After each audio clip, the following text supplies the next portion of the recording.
Well, hello, welcome everyone to another day in Avernus. Last week, you guys made your way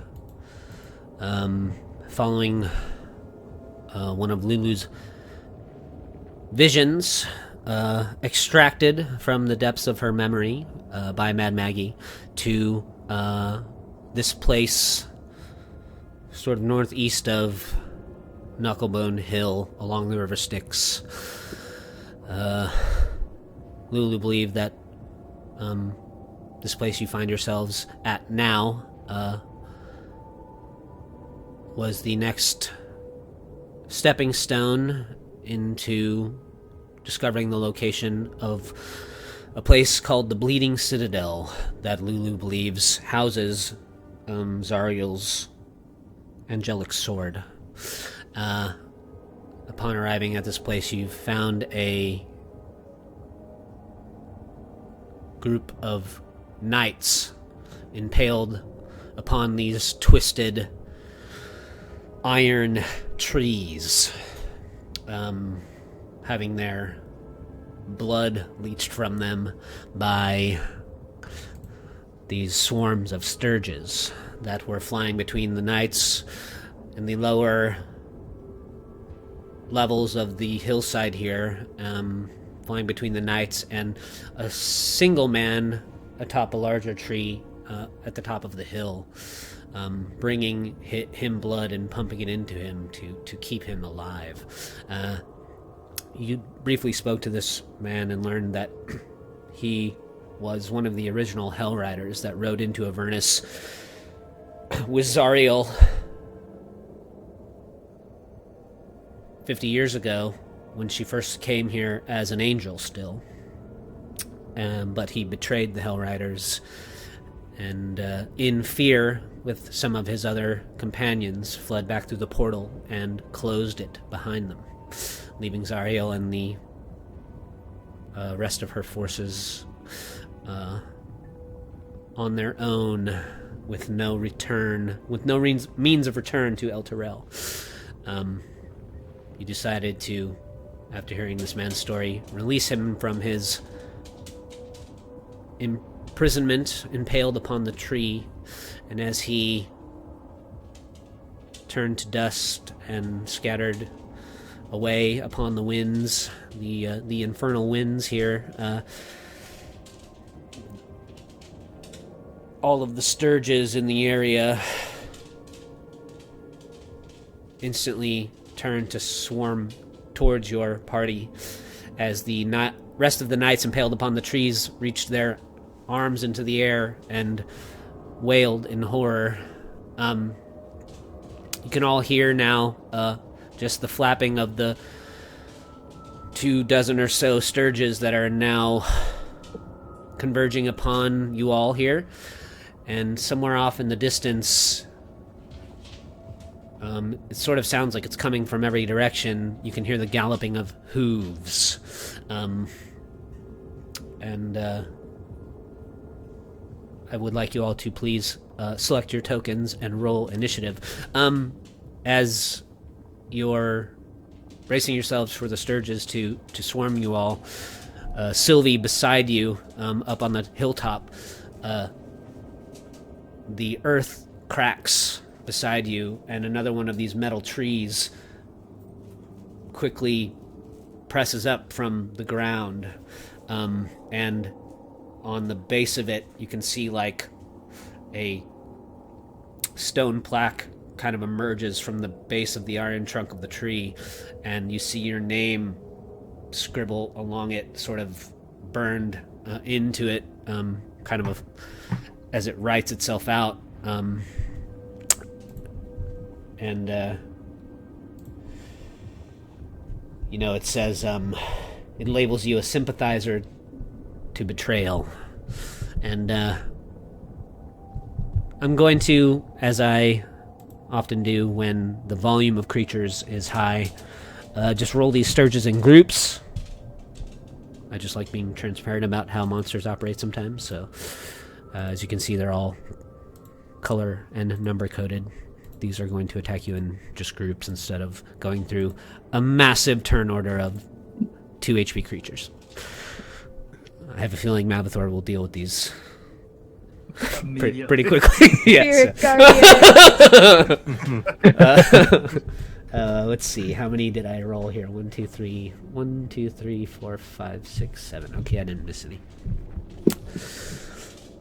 And then I also wanted to... I know we've had a couple of encounters where Lulu hasn't joined your fight, and sometimes when you guys fight devils or demons, I will make a morale check for Lulu. She has a flaw for devils and demons. And essentially I'll roll a check versus whatever the encounter's sort of rating is, and if she rolls below, she has a hard time joining you in combat. That's when you find her just kind of like sticking around you guys and not really assisting. And if she rolls above, you know, she's feels a little more confident in the battle. So just the times that you don't really see Lulu participating, that's like the reason why. Let me get Smiler in here, and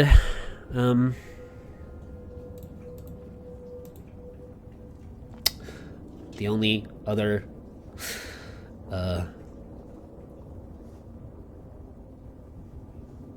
thing that I will tell you all is that before this combat begins, this is in fact a deadly encounter, and some of the monsters you might fight I have altered in small ways.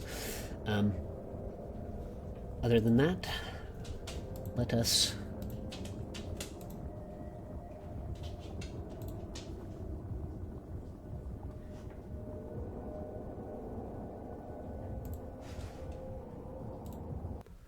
begin. So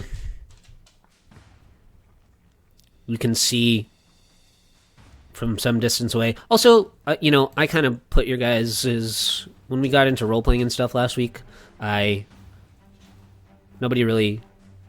just like got onto the map. You guys can place yourselves on the hillside somewhere.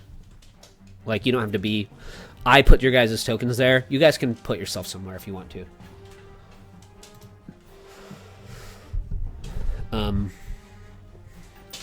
Anywhere on those 3 layers of the hillside, if you like. Probably on the right side of the map.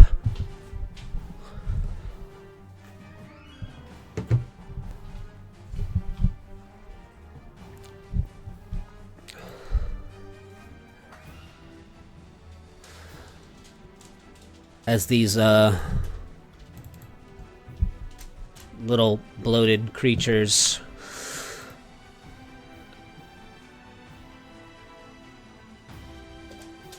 leave their positions, swarming among the twisted iron tree branches, and make their way towards you in these big clusters.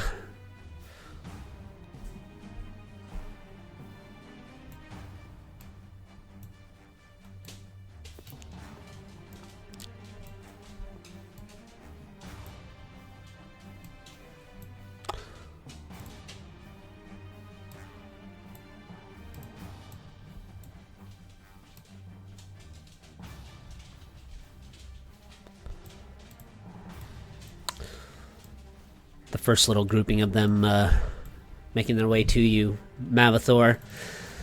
They buzz around, trying to stick their little bloodsuckers into you.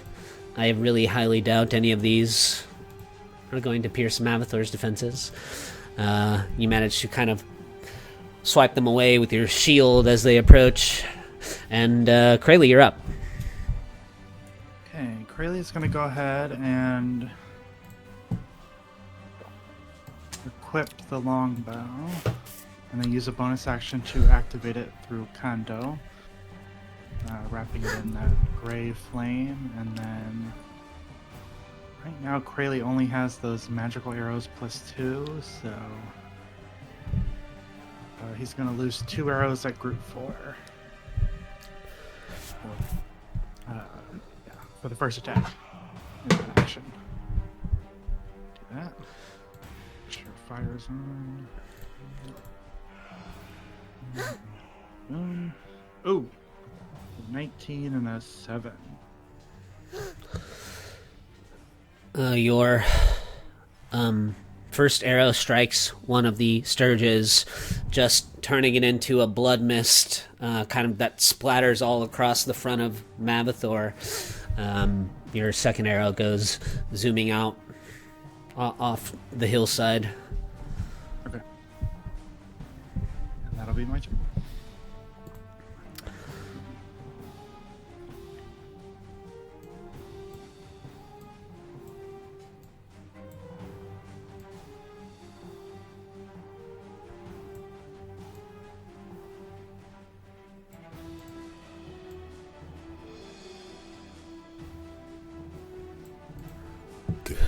Lep, a group of these creatures all are flapping around you. You can feel them kind of getting tangled in your hair and stuff as they try to drain your life from you. 1, 2, 3, 4, 5 attacks. What is your AC right now, Lep? 15. 15? Okay. 2 of them latch onto you, and you take 12 total piercing damage. Okay. Not too bad.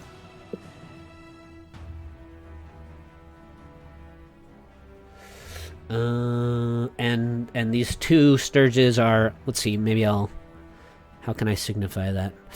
They are attached. These 2 are attached to you. You can feel they're like giant mosquitoes. You see one's like latched onto your shoulder, and it's got its little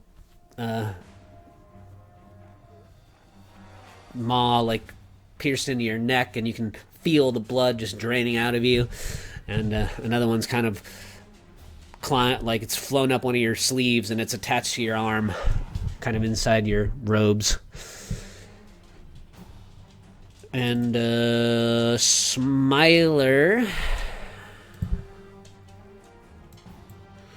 will kind of cartwheel through these little guys down here, swinging his sword around in acrobatic fashion. He carves through one. And Mavathor, you're up. Alright. Yeah. Let's just get this out of the way.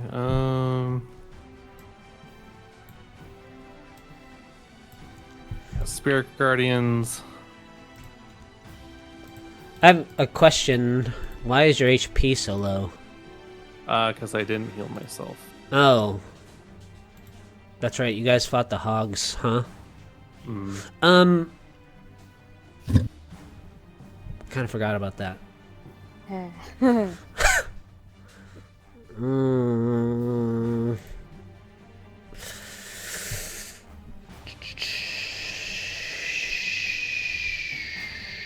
got you, Sam.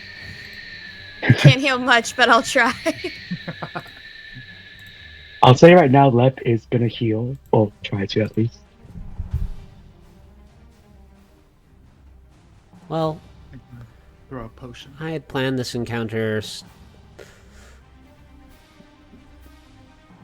under the assumption that you guys were well rested, which is my bad.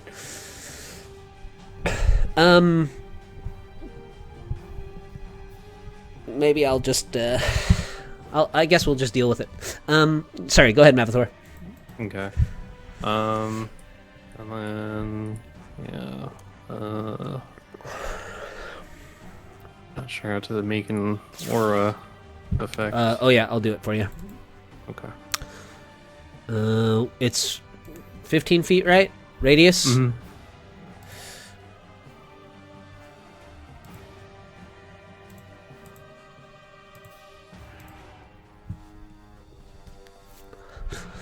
So, I'm not even gonna roll saving throws here. These guys are all evaporated. Okay. Pools of blood from the bloated creatures form on the dusty, dry hillside, coagulating in these patches of blood muck.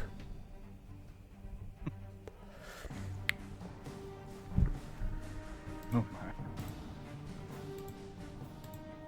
my. Yeah, why not?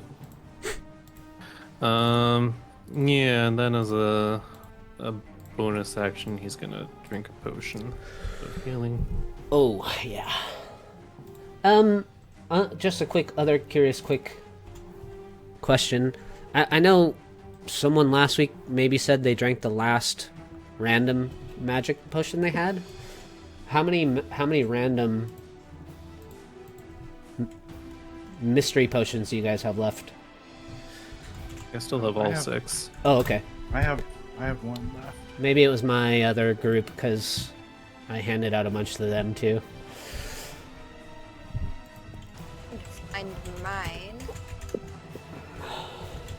Oh, I have 7. Okay, cool. Never mind then.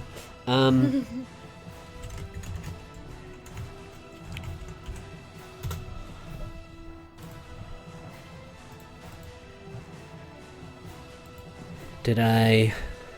okay. Oh yeah, Mad Maggie gave you guys some healing potions too, which were greater healing potions. I think 44 plus 4.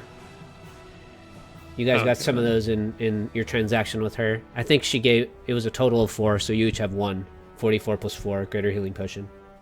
Yeah, I'll use mine then. So 10.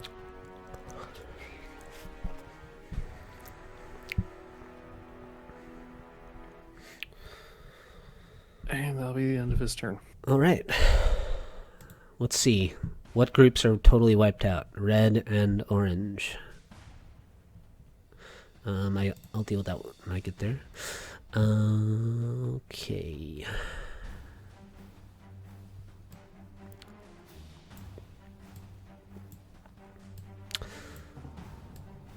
More of these creatures buzz across the hillside.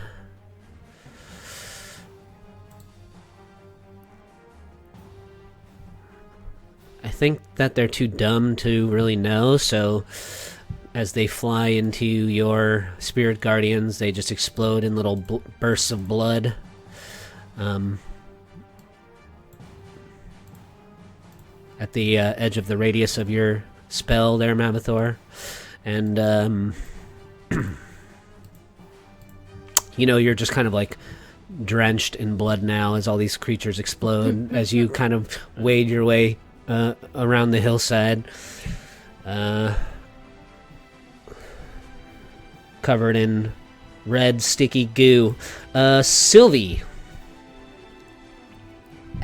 Sylvie's gonna take to the air. And she's gonna go right here-ish. And then she's gonna cast Shatter. Let's see. And then just so you're aware, this might not be the case on all maps that we have, but this map in particular, as you can see, does have some good shadows coming off of the, you know, objects on the map itself. So it's a way to use that new bow, you know. Anything that's casting a shadow, you can shoot around in. Awesome. Just as a reminder, because sometimes we forget that we get new magical weapons in deals with hags. Right. Yeah. Exactly. I'm gonna cast Shatter right here. Okay. And get all of them. Oof.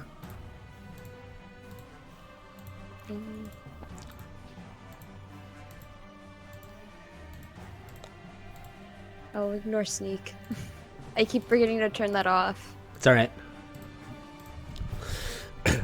Just in kind of one big cloud of red mist, they all explode in unison as your shatter goes off there.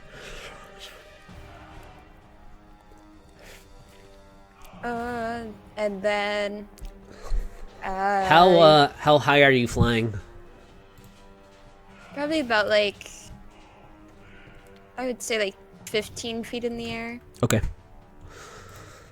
I'm not super, super high up. Sure. And then I'm going to drink one of those fancy mystery potions as a bonus action. Alrighty. Roll a d20 for me. All right. What'd you get? 11? Yeah.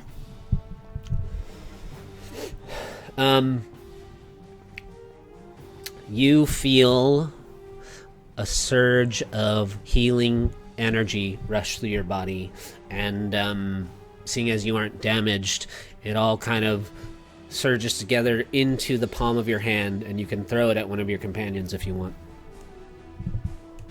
Like right now, or is it action? 2d4 plus 2, just as a part of the whole potion drinking experience. Okay. Yeah. I'll give it to Mavathor. All right. 4. 6 total. 2d4 plus 2. Oh, okay. Yeah. That's my turn. All right. Lep, you're up. Lep instantly throws up. It's like a mix between a scream and a throw up, and he's not feeling so good. Yeah. Um, You're not in the Feywild anymore. yeah.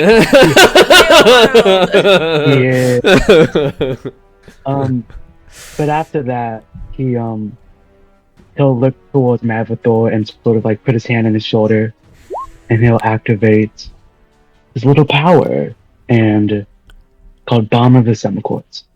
And he'll be using all 7 of his die. And I will ask, since this is healing, is that doubled? What is the dice?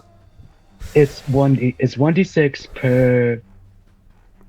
Okay, you have a number of d6 that's equal to your druid level. Okay. So I have 7d6. So here's how you would optimize this, because you can use it as a bonus action. So Yes. it's anytime you cast a healing spell, and this is something that I broke, one of my promises, and I said I was going to post a bunch of rules changes in the chat, which I didn't do, and I apologize. Anytime you cast a healing spell, whatever the dice is of that spell, you get to roll an extra dice of whatever the dice is. So if you cast all 7 at one time, you would only get an extra d6. But if you spread it out throughout the rounds, so if you used 1, you'd get 2 instead of 1. Ah, okay. So that's how you could maximize a resource like that. Okay, I think then instead he'll just spend 2 of them at first, just so he can roll 3. And Mavathor gets 8 hit points and 2 temporary hit points. Nice. And then as an action, Flep is just freaking the fuck out and does not know what to do. All right. He'll just do this. He'll just break this gem that he has. Oh, nice. Yellow was Earth Elemental, right? Yes. Give me a sec here.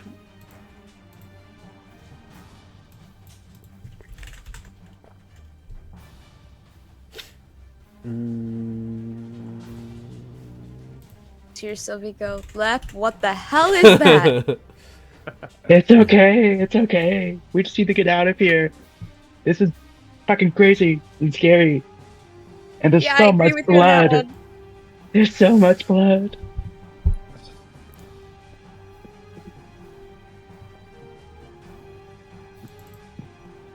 Oh, that's...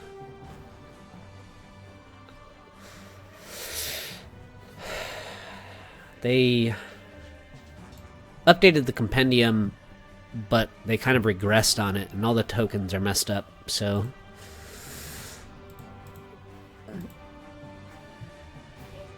Let me see if there's a better...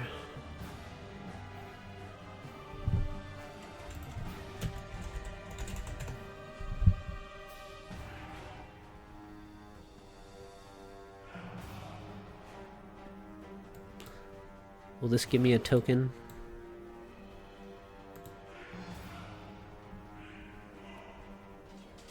Yeah, we'll just use this for now.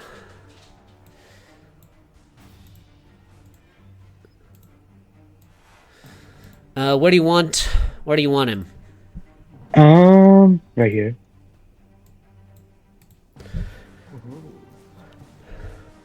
Yeah, the bonus action, and then he just runs behind Mapaport. All right, the elemental will act on your turns. You can consider it under your command. We'll call it a bonus action to make him do something. Okay.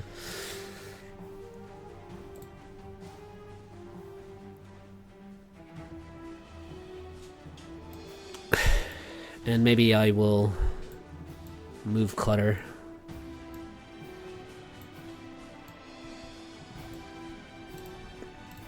To make room for more dead sturges. I think these ones are just going to end up flying into your bubble, Mavathor, so green group will perish in more sprays of blood. And yellow group might get to suck the life out of somebody, though, so 1, 2, 3, 4, 5, 6. 6.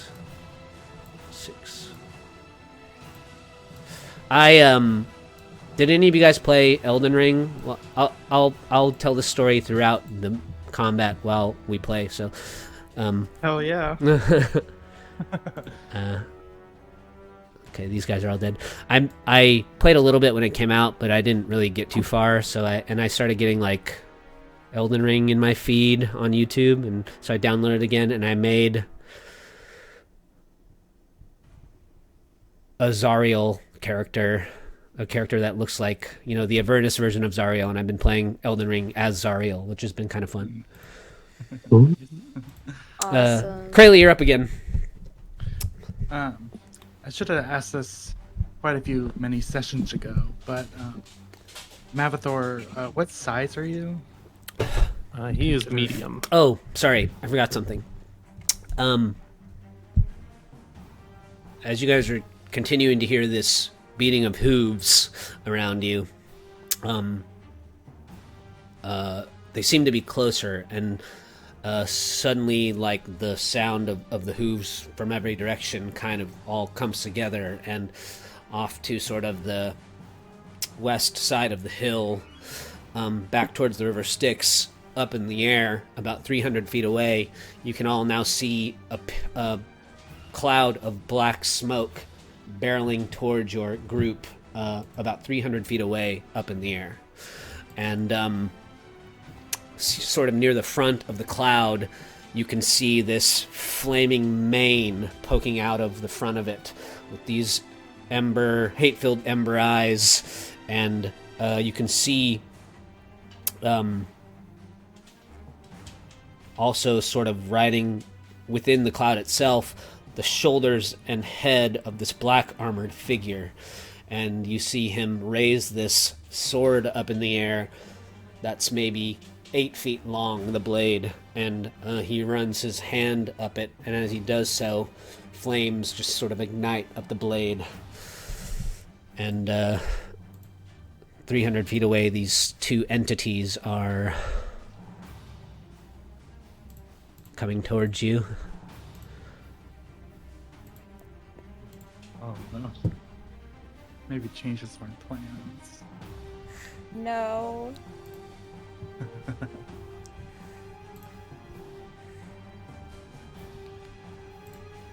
Do we get the impression they're here to help us? Louis just goes, I like your horse. You hear a voice that says, and I will like impaling you upon your tree. Oh, no. Okay. Left squeezed again. Go ahead, Krayley.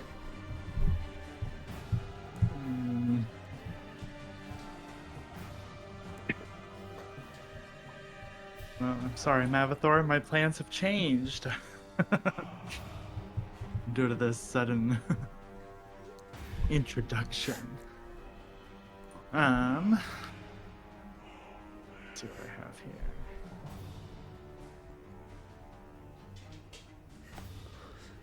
You freed the infidel Jander Sunstrider. Someone must take his place.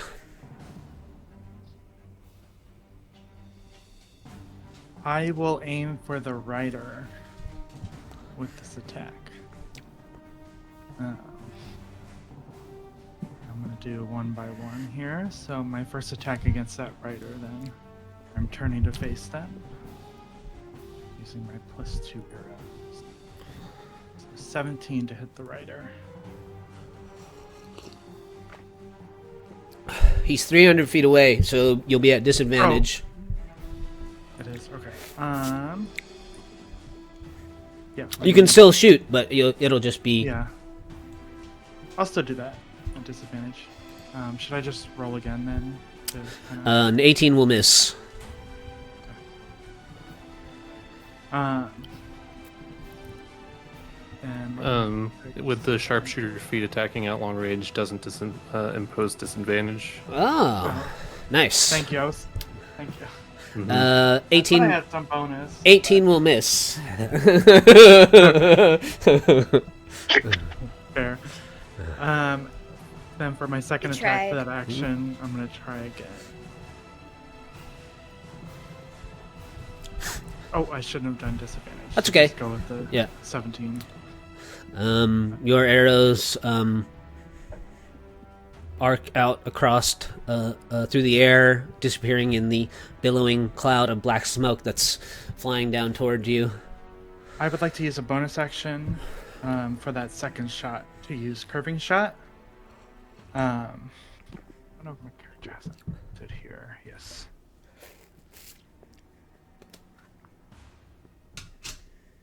To re-roll the attack against a different target within 60 feet, and I'll try to use it against the mount. Okay, yeah. It just uses the same roll. Oh, you can use a bonus action to re-roll the attack roll against a different target within 6. Yeah, go for it. So I would do it standard roll. Oh no! No. Oh, even worse. Your arrow curves and goes just past the rider. It kind of turns down to and kind of streak into the creature, and it kind of twists its head and turns, and it catches your arrow in its teeth and snaps it. Badass. Okay, that's my turn. He goes, I want one. You may get a chance. Smiler does what Smiler does and swings his Chaos. sword around. He might pull some tricks up his sleeve if this gets nasty, but for now, with his sword, he swings, carving up a couple more sturges.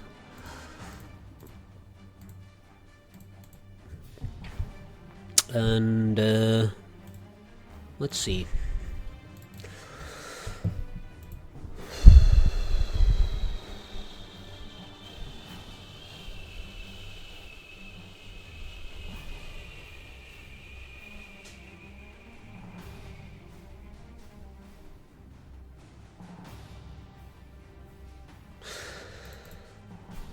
Mavathor, you're up. Alright, as an action, I'll go ahead and cast Healing Word, or Cure Wounds on myself at 2nd level. Okay. So I believe that's 4d8. Yes. Okay. 17. Okay. And I'll go around this guy.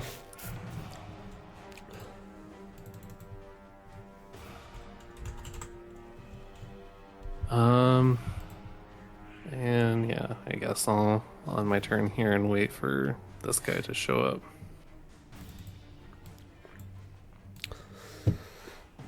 Do you... Oh, you use your action. Never mind.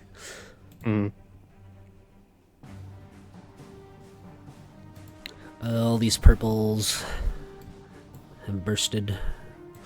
Sylvie, you're up.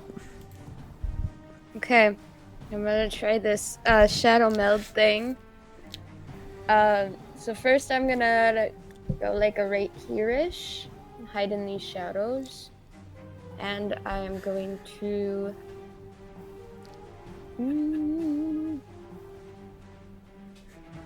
Alright, I'm gonna just pull back a regular arrow with it. If I can find it. There it is. Like a non-magical arrow? Yeah.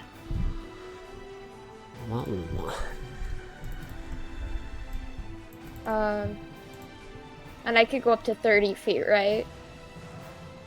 With the teleport. If that's what it said, I should have made you a item card, which I will try and do. Yeah, unoccupied space within 30 feet that is in dim light or darkness. Ah, yeah, yep. 10, 20, 32 total damage. Mhm. Nice. That was at the rider, correct? Yeah. Okay. You notch an arrow to your new bow, and you fire it. As the arrow loosens from the string, you kind of feel your whole self being pulled forward, and you shoot across the field into a nearby shadow. I turn to my pin. I go, guys, kill the rider, but don't kill the horse. I want it. Out of context, or not in character, but I think Krayley left their pin with some of the survivors back in Krayley They're like, doesn't "What?" hear any of this, so Yeah, neither does Lep. Oh, I forgot Lep doesn't have one either. Yeah, no. So basically, I'm just talking to Mavthor. Mavthor, don't kill it. I want Basically, you're calling dibs to Mavthor on the. it. Yeah. Yeah. Yeah. Mine. Even though it would fit your aesthetic, it's mine. It's my horse. Yeah. Yeah. My horse. Lep, go ahead. Okay, so here's what I'm wanting to do. Lulu is right here, right? She is like in this area. She's cowering in the nook of one of these trees. Okay, so it says it's 35 feet to get there, but since there's like a ledge, can Lep like jump or just... She's more like here. Oh. Great. Well, can Lep just like... I don't know if he can like jump or just somehow get to Lulu just with his movements. And if you want to roll something for that. You can get to Lulu. Okay, great. Yep. Yeah, he just runs over. You can see her incredibly- You see her trying to like push one of these knights off of the place they're impaled. Okay. Okay. Can Lep grab her? Yeah, sure. Okay, would that be like an action or a free action or... Because she's a creature, and not an object, it would be probably an action, I guess. It depends on what you're trying to do with her. Okay, well, Lep is trying to teleport with her. Oh, okay, yeah. Then you can grab onto her and teleport. Okay, then yeah, Lep is going to grab onto her and just phase step. And it's 30 feet, so he will go right here with her. You guys... Go ahead. Just be like, come on, we gotta go. This thing is fucking crazy. She says, no! Don't bring me closer to it! I'm trying to get you away from it. The nightmare, the smoke kind of billows away from it, and you see this tall, leathery, ebony steed streak down in sort of an arc of flame. It moves about 190 feet closer to you all, and now it's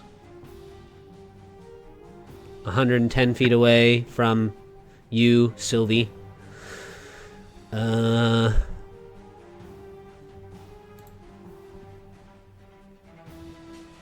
Dash. And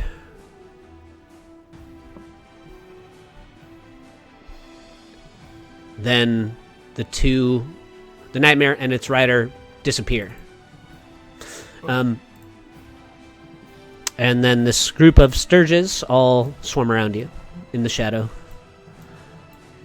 Oh, I hate mosquitoes. 1, 2, 3, 4, 5, 6, 7.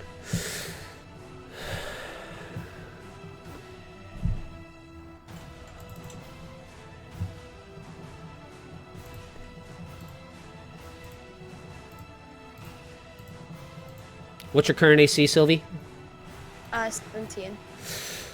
2 of the creatures latch onto you, and you take 10 total piercing damage.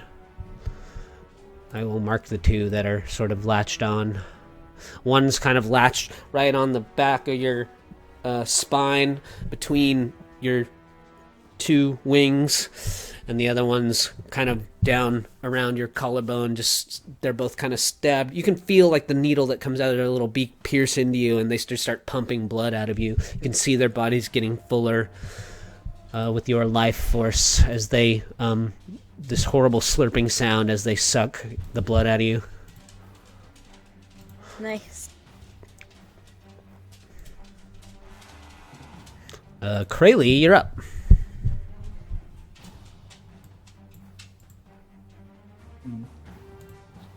Quick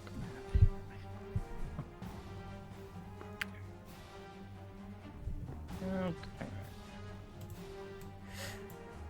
I do have a out of character question. In terms of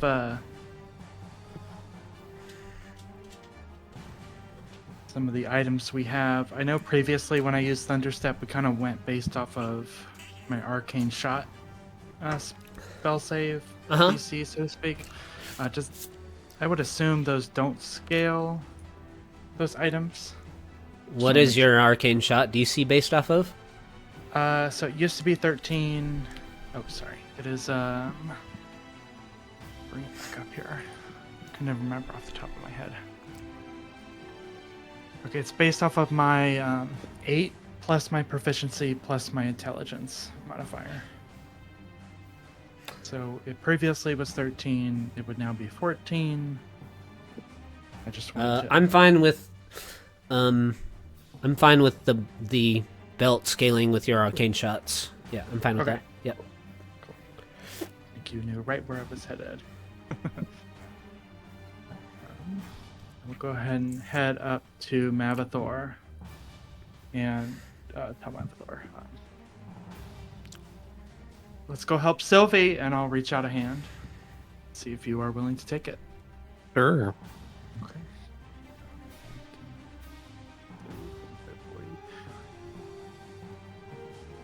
And we're gonna teleport over here. And then it is a 3d10 thunder damage for just those 3. Because it's within 10 feet. Yeah, they're dead. Okay. 2 HP. And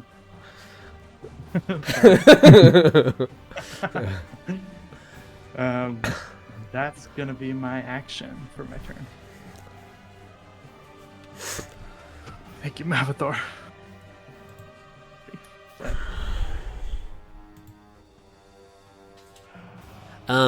Smiler, he carves a couple of sturges up, and then Lep, I think maybe you can see him there below that little ridge, and he kind of slowly drops his sword down to one side, and he starts to look around, kind of like bewilderedly. And you can see he's almost like sniffing the air, and he says, "Something doesn't smell right. There's a powerful devil near."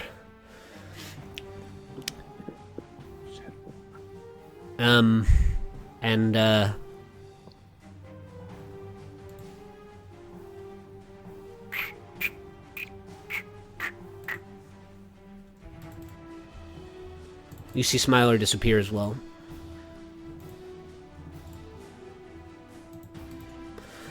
Yeah, Lep gives another hybrid scream. He's out of it. In a burst of heat and flame, the... well, you know what? That's not true. Mavathor, you're up. Right. So he'll go ahead and move here to kill all these Sturges.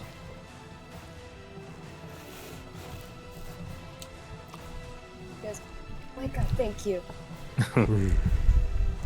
This whole time she's been doing one of these, trying to get back. The remainder of the swarm.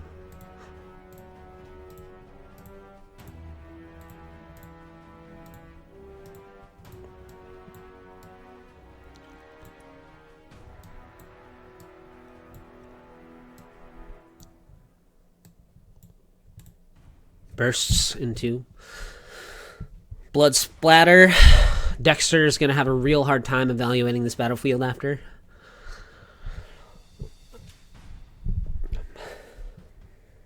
Then he'll kind of look around to see what Smiler was talking about.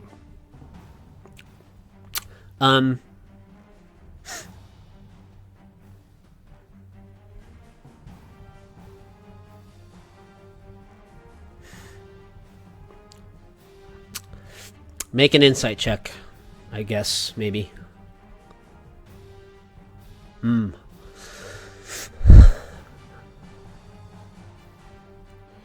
14. Maybe the presence of this creature is powerful enough that a lower check is appropriate. Mavathor, you've been in the presence of Asmodeus. You've been in the presence of Zariel. You can feel a vile presence in the area, with something along the lines of a power level equal to Zariel's. Well, that is not the creature on the nightmare coming for you. All right, let's get out of here then. We'll say we really don't want to stick around here for long, and I'll go ahead and take the dash action. He goes, but the horse. You're not sure where, but it's around. The presence is sort of omnipresent, oppressive in this area. Yeah, not interested in fighting that right now. So let's leave. Let's go. Sylvie. Okay, I'm going to use ear for deceit. Oh. Wait, no. Sorry, I clicked the wrong one. I meant to... Where is it now? It disappeared. Oh, here it is. Okay, eye for detail. That's what I meant to click. And I'm gonna see if I can spot this. Make a perception.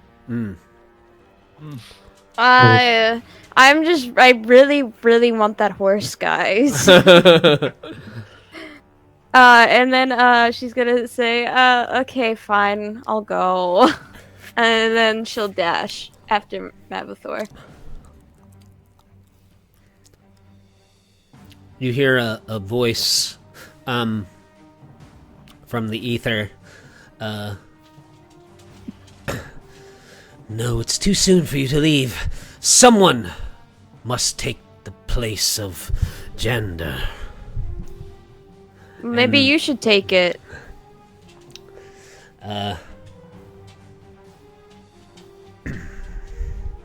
Lep, you're up.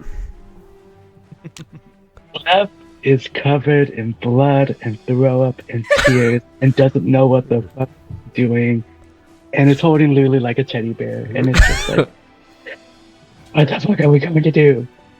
I don't know. And I think Giddy up. just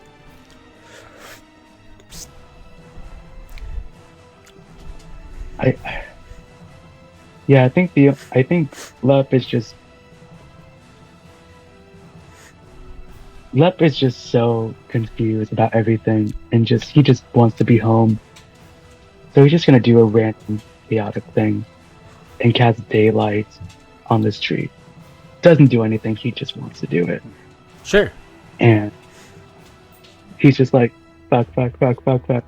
And then, still holding Lulu, will just, I think, run up to his edge. As you cast daylight on the tree,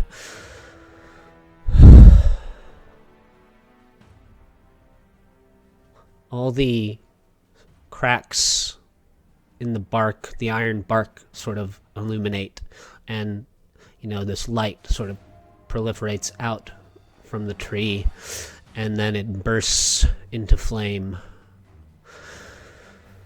The hot winds rolling over the Avernian plains are sort of sending embers off into the distance now as the tree ignites with your daylight spell, and all of the knights still impaled on their own trees wail and scream in cries of pleas of mercy.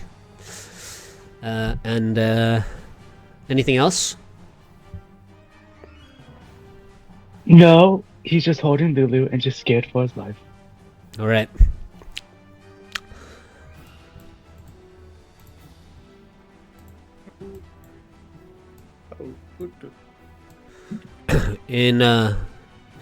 There's a streak of flame that whooshes past you, Krayley, and the nightmare appears before you. And a pair of heavy boots crack down on the ground beside you as the rider dismounts, swinging his large sword towards you as they sort of appear in this arc of flame. He takes one swipe at you with his flaming sword, and 16 misses. No, that hits. Oh, does it? You take 8 piercing and 15 fire damage. Okay. Do some quick math here.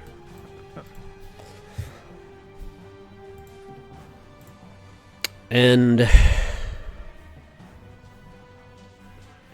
it is your turn. But before that, from... You have Lulu, I guess, in your grasp still, huh, Lep? Yeah. Okay. As you make your way towards the ledge, there's another large pillar of flame that erupts beside you. You can feel the heat sort of just wash over you as this large demon appears. Right before you, Lep.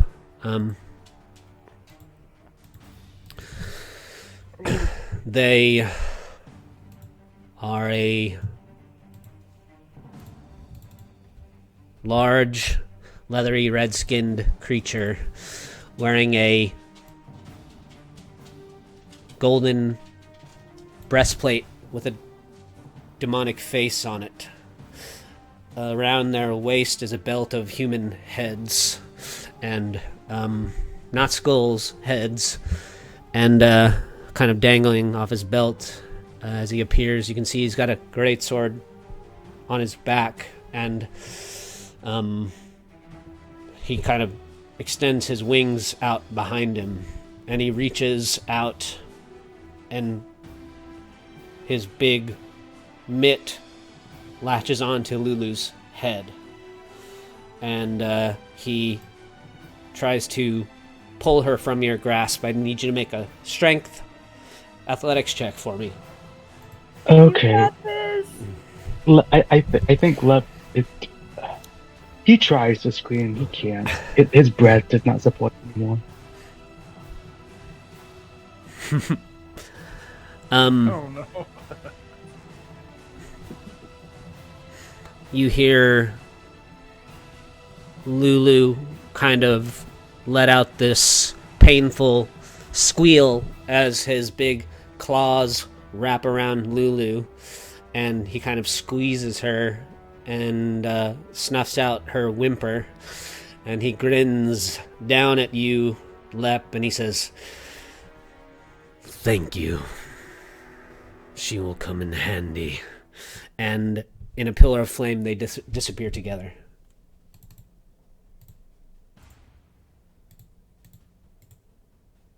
You can hear Lulu kind of squealing for help as the pillar of flame erupts, and it kind of echoes, lingering as they both disappear in a pillar of fire.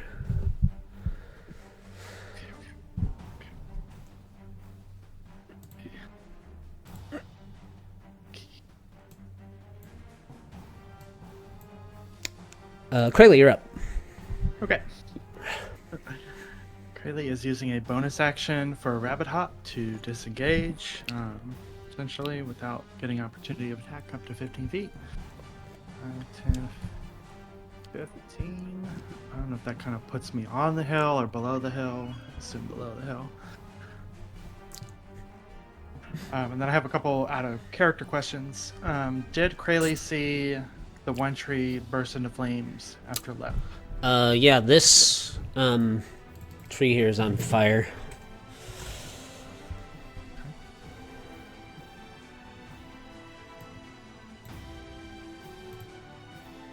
Whoops.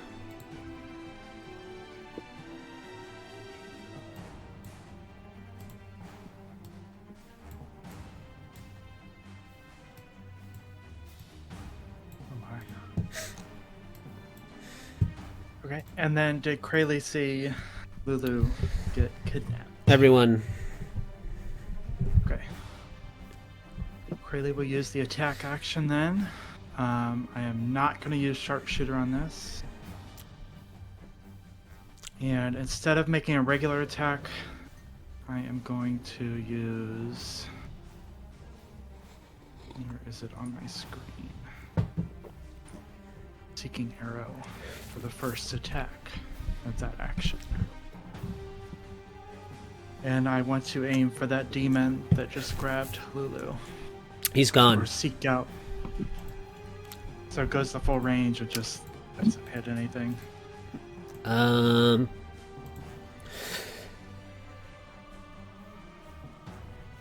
Let's see. Choose one creature you have seen in the past minute.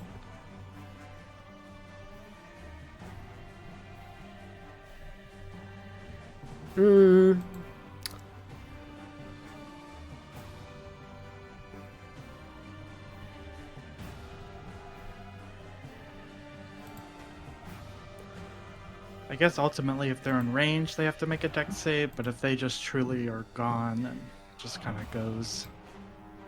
peters out. Okay, yeah, go ahead and make your attack roll.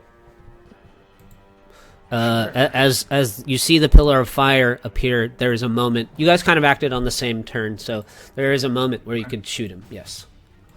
I'll allow it. Seems only fair. 1923 is good. That's a hit. Okay. So I know his location then, right? You know his location. Can Um, oh goodness, I don't know if you're gonna allow all this stuff I'm about to try to do. you're Or always Try. you're always welcome to try. Okay. So, knowing his location for my second attack for that action, I would like to use one of my blink arrows to shoot near his feet or his general location. Okay. Which previously I wrote down the blink arrows let me teleport to that location essentially. Yeah. Okay. And then could I action surge as a bonus action? Yes. Okay. To then get the action to grab Lulu or reach out to Lulu to try and thunderstep. I know Well, that's a lot um, to do. the thunderstep is an action, right? Yeah, so Yeah. I was using the action surge to do that. When you action surge, you get another action, Action. right? Correct. Yeah. Yes, you're gonna have to make a contested strength athletics check I would do that. against the creature. Okay, athletics. Oh, I'm not very good at athletics. He's not letting go of his treasure. Okay. Fortunately, this guy's rolling very poorly, even for a +9. Oh no!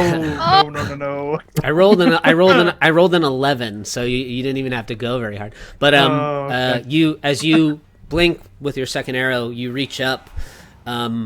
You kind of blink into the pillar as it sort of erupts around him. You're gonna take some fire damage. Fair.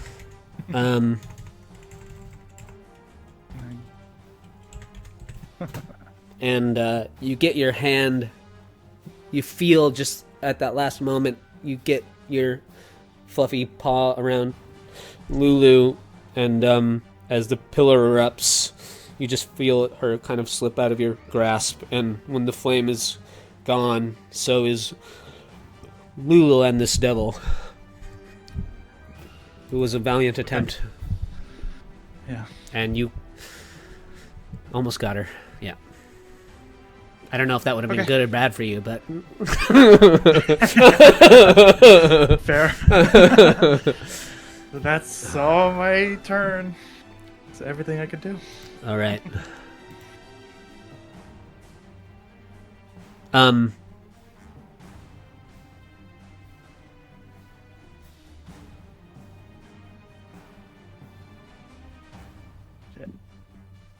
You know that with your seeking arrow,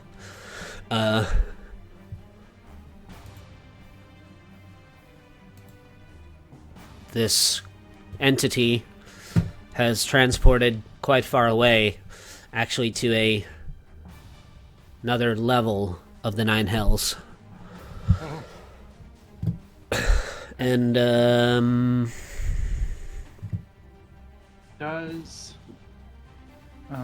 just in case it matters or not, I'm assuming Thunderstep maybe still goes off, or... yeah, your thunderstep still goes off. Yeah, so you can teleport somewhere else. I landed here-ish. Unfortunately, I think I'm gonna hurt my teammates, maybe. You don't have to. Also, you can just stay there if you want. I guess given the choice, I'll just stay there then. Consume that then. Okay, thank you. Yeah, it was a good try. Yes.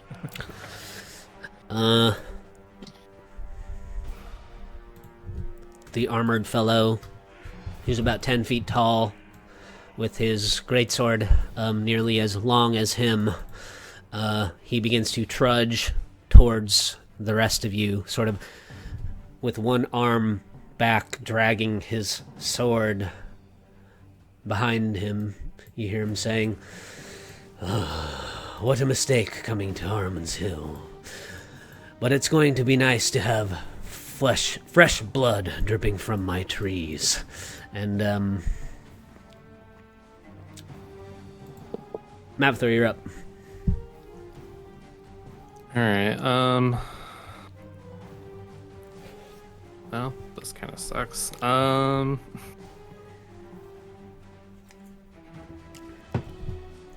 suppose, I can try and... Now, I'm not. You guys can try and get to your infernal machines and get out of here. You're more than welcome to try that. I'm not saying that you. Yeah. Quick question. Sorry to interrupt your turn, Methor. The tree that's burning, is it the tree that had Sylvie's name on it? No. I was looking for a good tree for that, but I couldn't really find one. But that one's next to it. Okay, so her tree is still metally and healthy as ever. Yep.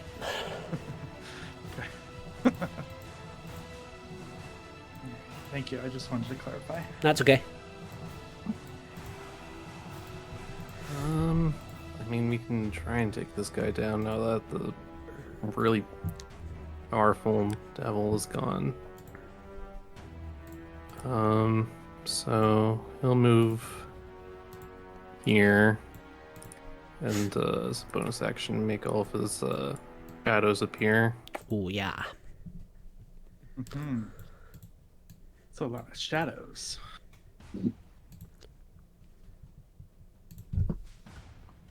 Yep.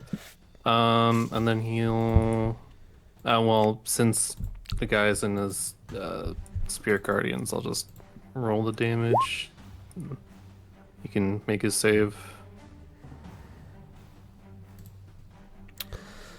Which he fails.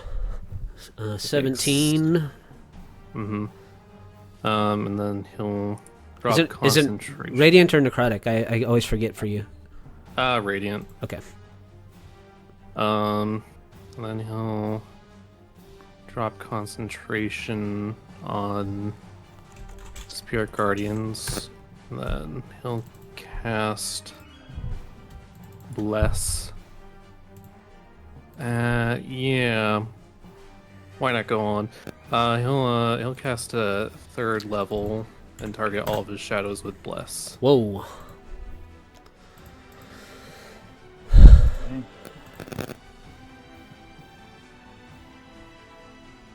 So his shadows will attack. Let me just check something real quick. Okay. Yeah, they'll attack.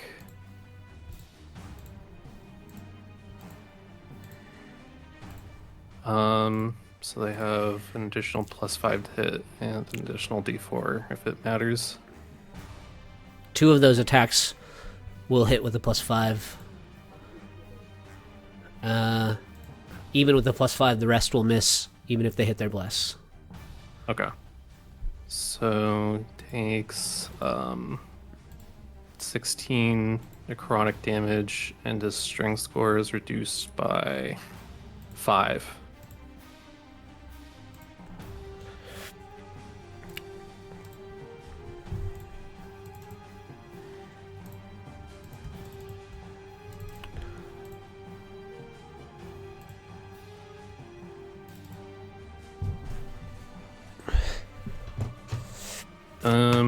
And then as a bonus action, they'll since this area right here is like dimly lit, they'll use their bonus action to hide in it.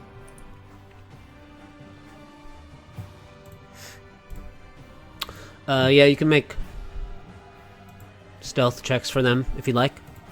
Okay. And because of Shadow Stealth, they get an additional +6 to their stealth checks. So lowest is 11, highest is 28. Okay. Anything else? No, that's it.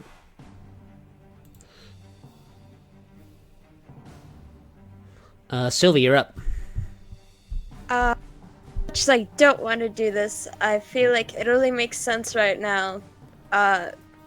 Seeing like Lulu be taken disappeared, I feel like Sylvie is having a bit of a crisis right now, and she's just kind of curled up on the ground, rocking back and forth, like freaking out about it.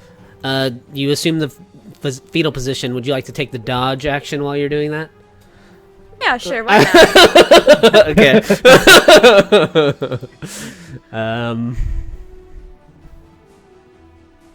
Lep, you're up. Okay, I do have 2 questions. Sure.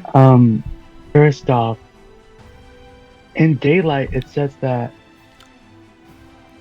a 60-foot radius sphere of light spreads out, and that's bright light. Yeah. It So would probably make the shadows hard to hide, but I was just gonna ask about that. I just wanted to get a better like visual of this. yeah. Is There is 60 feet. there is a bright light being shed out. Oh, you know what? Actually, I think I can make that. It's 60-foot radius. It's a 60-foot radius of bright light, and then it's another 60-foot radius of dim light Yeah. after that. Okay. Well, there's your bright light. My God. Okay. Okay. I just wanted to be sure about that. Yeah. No, I mean it's Secondly- true. Like that's what's happening. You know. Yeah.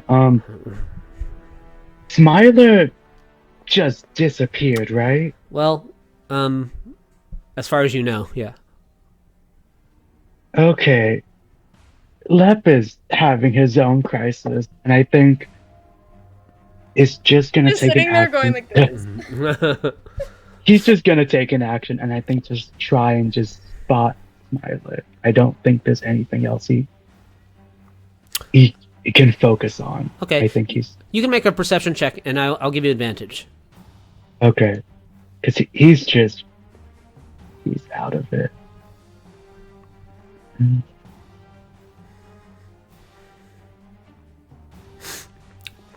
You can see the outline of Smiler. He seems to have blended into the surroundings somehow, but you see he's moved over in this direction where the armored knight was standing.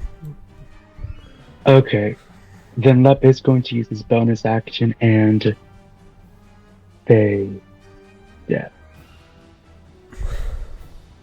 and that's 30 feet.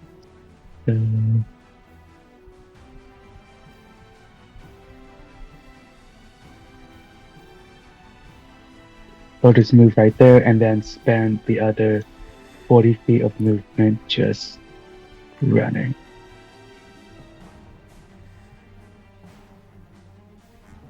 And that's a sit.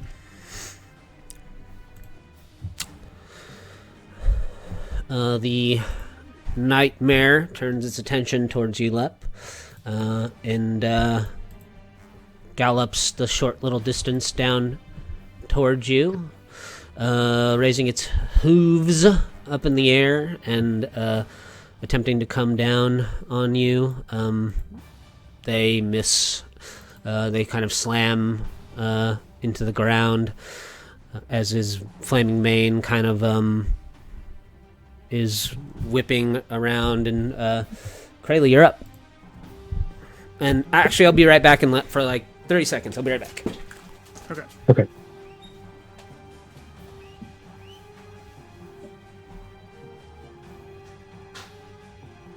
Sorry, Sylvia, I tried. Oh my god, that was so close. Oh, Literally by a thread. Oh my Yeah. gosh. I wish I had inspiration at that moment just to reroll, but I shouldn't have taken the potion. oh my goodness. What's wrong with this? yeah. Well,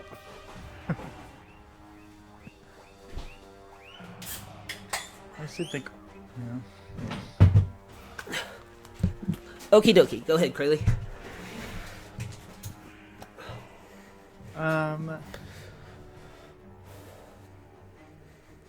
I don't know if this is going to do anything. So Krayley saw how the one tree had kind of burst into flame.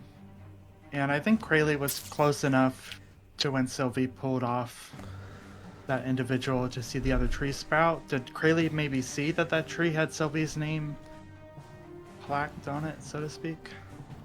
Because I originally was like over there-ish. Yeah, you could have spotted it. Okay. I'm gonna lose 2 attacks on the tree. That kind of reminds me, actually.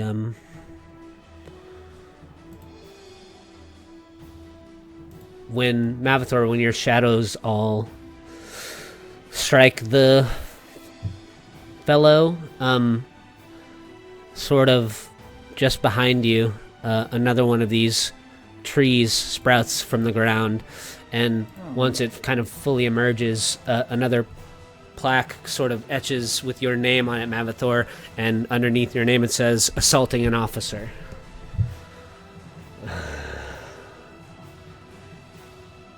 I did jail. Okay. Krayley's gonna use an action to attack Sylvie's tree. With the first attack, I am not using sharpshooter on this, but I do have the flame ability on it. Let me make sure everything's selected here. Okay. So that is to hit Sylvie's tree.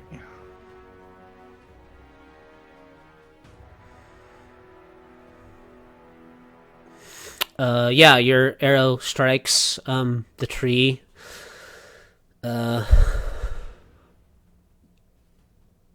It sort of lodges itself in between some of the iron bark. The flames at the end of your arrowhead are sort of licking at the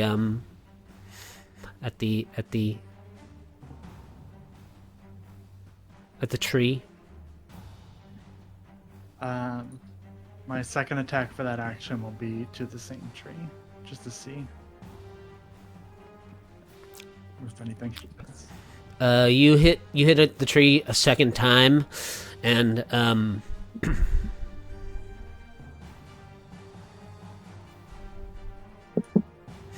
another tree sprouts from the ground just behind you, and you see your name emerge on a plaque at the base, and it says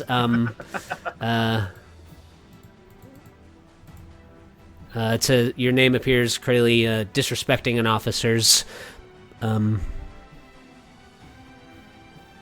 Vandalism. Yeah. Commit vandalism. I guess maybe one would have appeared for Lep with a similar sort of thing on it. Vandalism. Yeah. Now there's 4 trees all have risen up out of the ground, and they've got your names on plaques with one branch in each of the trees particularly twisted and ready for your body to be impaled upon. Could I use... I just want to clarify something on my turn. Talking, would that be... Talking is free. Yeah.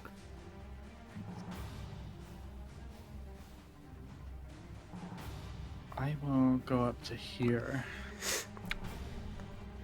Seeing all these trees sprout with all our names. I will drop... I'll just sheath, so to speak, the bow. And get on my knees. And... oh my god.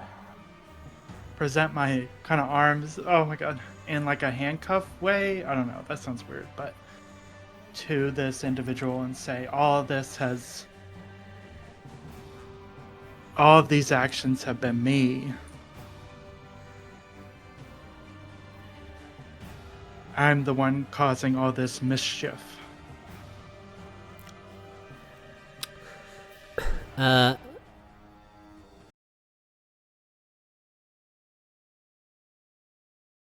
Is one of his legendary actions after your turn, Krayley, and he says, "That's what I like to see, a volunteer." And I'd like you to make a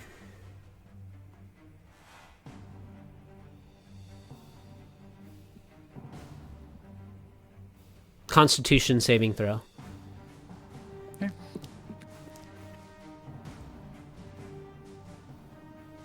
Ooh. You feel this odd force grip you momentarily, as though you're going to be hurled towards the tree with your name on it, but you manage to keep your footing, and you are not impaled.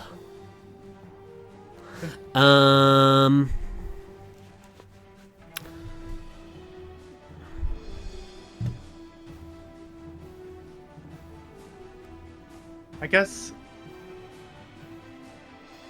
I obviously don't want to be impaled, but Krayley is willing to get on their knees and accept. Well, impale is a custom mechanic of the boss you're fighting right now. Okay. But You guys will find out what happens if it happens, but you know. I couldn't like intentionally fail it, I guess is my question. You could. I would wonder why you would want to, but I guess only in the sense that Krayley's trying to accept and distract the responsibility. he'll but- direct all his impales towards you for the time being if you like. Okay. um, Thank you. Smiler appears back on the battlefield, a little distance away from the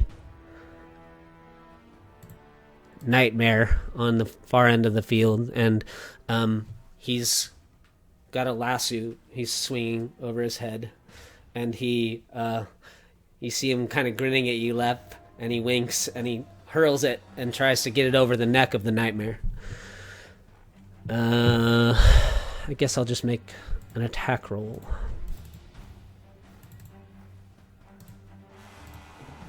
And the lasso kind of wraps around the nightmare's neck, and he pulls the rope tight. He says, "Aren't you forgetting your little creature you summoned there? That could be helping us out quite a bit, instead of you just traipsing around the field. Get yourself together!"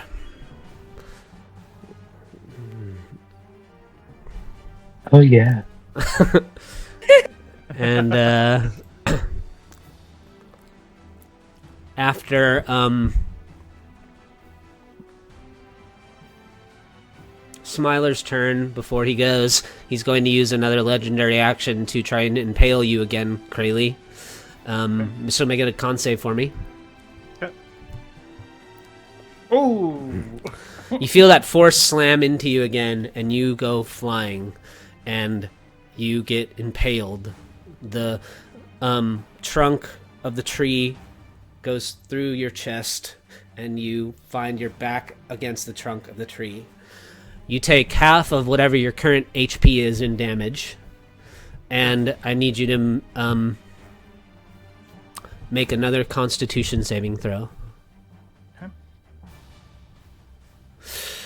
18 is enough. And let's see, I think one of these was your trees. We'll just go here.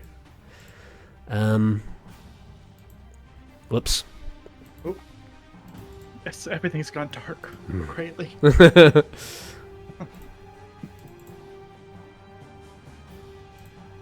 And to get yourself off of your impalement, it'll be a DC 15 athletics check to pull yourself off the branch. And then the knight swings his flaming sword.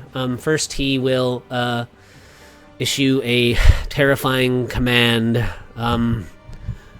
You will all pay the price for interfering with the punishment of these men.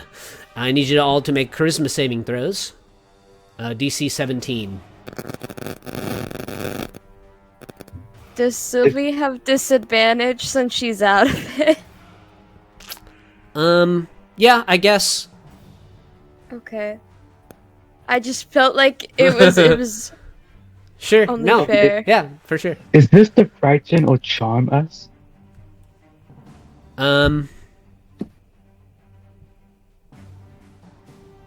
It is to frighten, yes. Okay.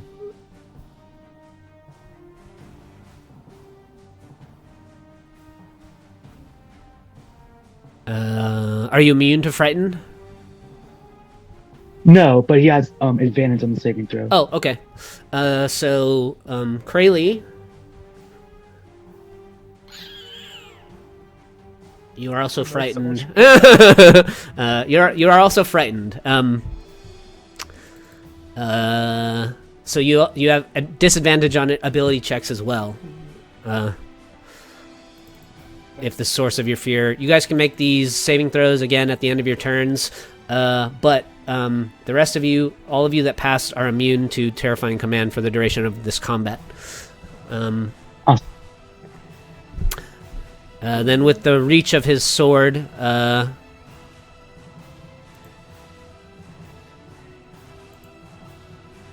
he makes 3 attacks against you, Mavathor. 22s both miss you, right? Mm-hmm. 28 hits, though, for 11 piercing and 20 fire damage, halved to 10. So 21 total. 1 hit? Yep. And Mavathor, you're up. Alright, he's gonna kind of glare at the daylight and like, someone turn that off.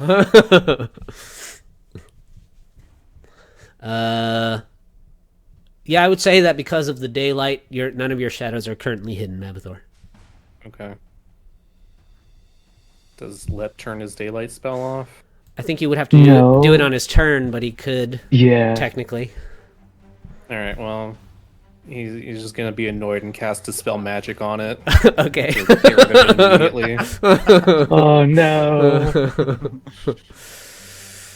I love it. Alright. If you guys don't have a DM inspiration currently, you can all mark one for doing what your characters would do. Alright. That was his action.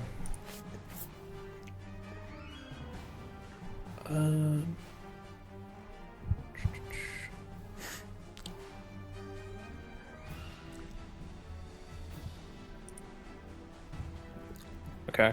Yeah, he doesn't really have anything in the way of bonus actions at the moment, so yeah, he'll just let his shadows go crazy.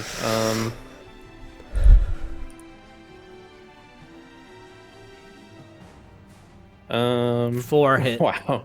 Yeah. Alright, for And you can make an 24. insight check. You can make an insight check. Okay.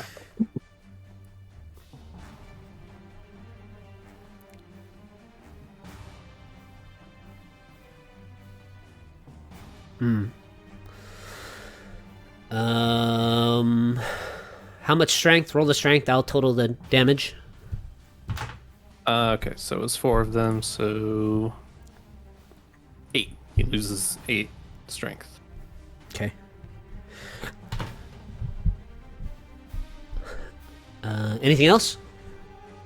No. You can make one more insight check because I forgot to ask you last round. So go ahead and make one more insight check. Okay.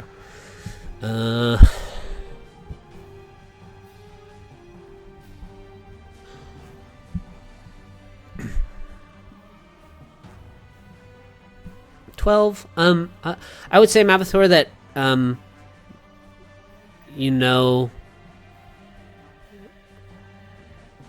that you can tell that perhaps maybe the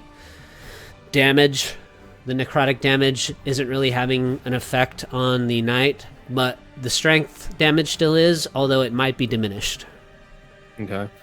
And yeah, all of them will hide in the shadows. Sylvie, have you regained your composure? I think after seeing Krayley get impaled, she does kind of come back to her senses. Okay. And she's gonna attack the tree with both of her daggers. Hmm. Hope that it works. Oh, I keep forgetting to turn off sneak. I don't think that tree knew you were coming. Oh no, it didn't see me at all. Yes. I'm not the only thing curled up in a fetal position or anything. Well, you do have an ally there by you, so Yeah. I'll give these trees some HP since you guys seem determined to attack them. Both of those attacks hit. Your first attack does 18, and your second attack does 7. 24 total. Okay. You carve into the bark, your daggers ripping big chunks of the metal bark away. The tree does seem to shudder somewhat, as though you are having some kind of effect on it. And then she just screams at the tree, "Let him go, you bastard!" Lep. Okay, realizing that he actually has elemental here, he is going to use his bonus action. Now, I don't know how you wanted that to work. I'll Like, just make the attacks. can I make- I'll make the attacks with the character sheet. Okay, then yeah, I imagine he looks towards the elemental and like tells it to go and beat up the officer guy. It is a siege monster, so this earth elemental does double damage to objects and structures. Go for the tree. Okay. Do you want to go for this one? The one Krayley's Yes. impaled on? Alright. It makes 2 slam attacks against the tree, both of them hitting. It kind of splinters the tree in 2 and gets kind of sucked back into the ground. Part of the branch kind of impaling you, Krayley, gets ripped out of view. And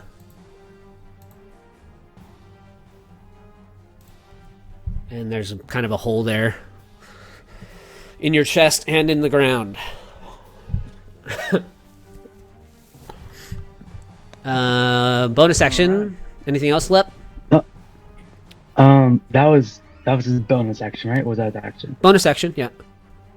Okay, so then, as an action, I think Lep is just so out of it. He needs to focus on something.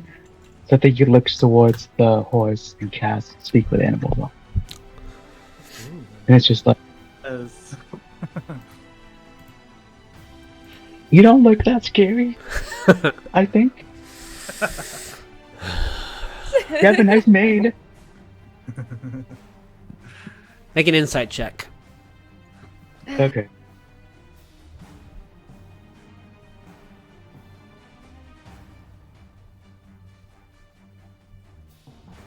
Oh my gosh. Oh, You just hear it say back to you, my service is eternal. But you can tell that there's like a forced nature to that response. As though perhaps this creature's service is forced or bound. mm.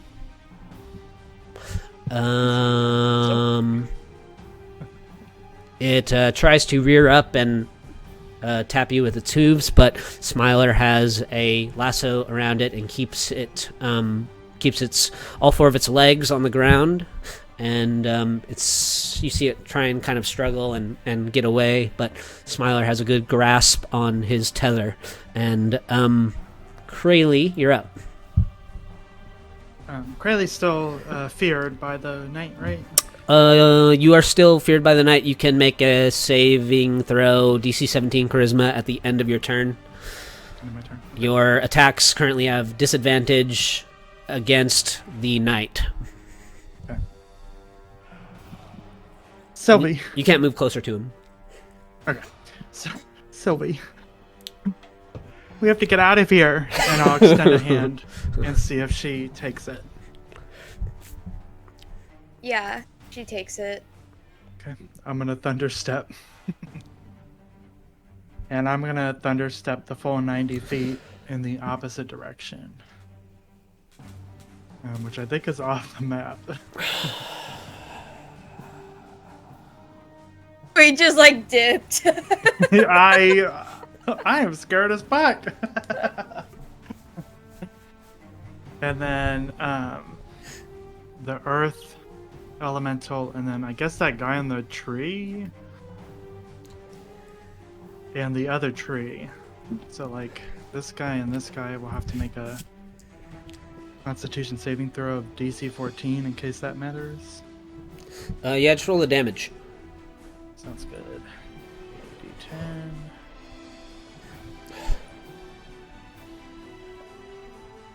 Ooh.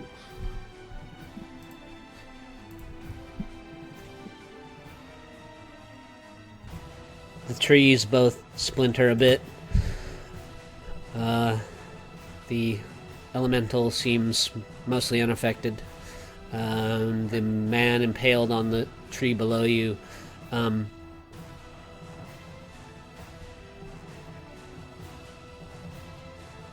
sort of just collapses into a cloud of dust that's carried away on the wind. You hear a brief little sigh of relief as he is released from his impaled prison. And the two of you are a bit off the map. Mm-hmm. That'll be my turn.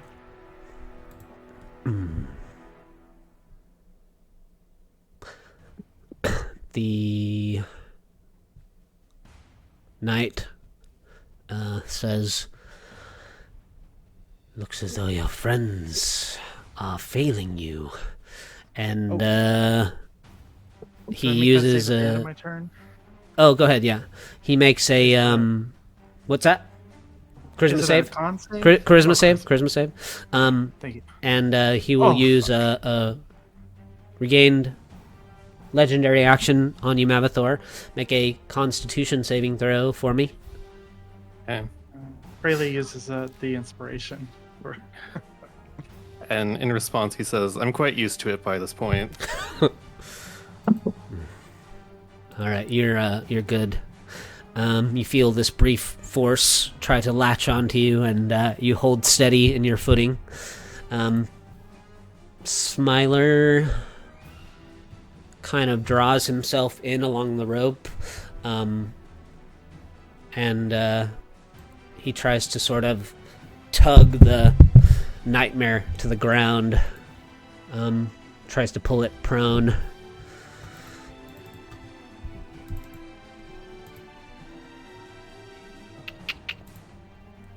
Which he manages to do so. So he pulls the horse prone. And you can see he begins to try and sort of hog-tie his hooves together.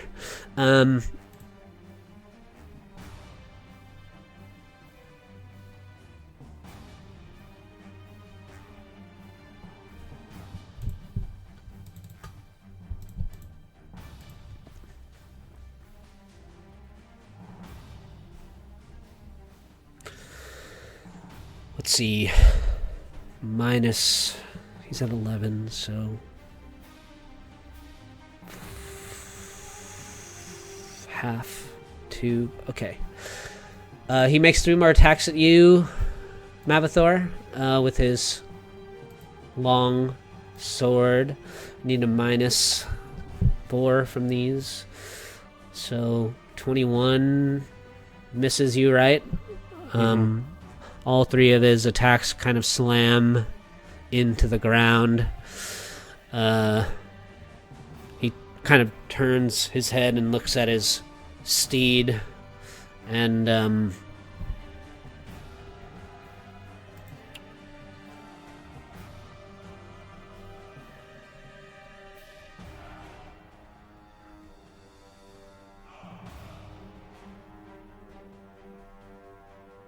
he says,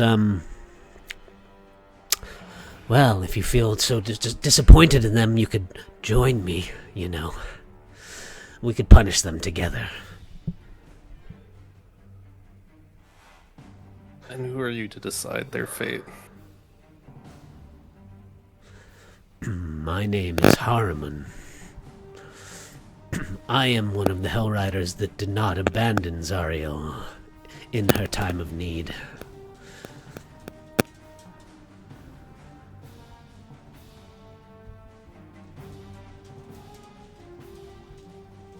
But if you wish to continue to associate with allies, that will leave you at any hint of pain or difficulty, then be my guest.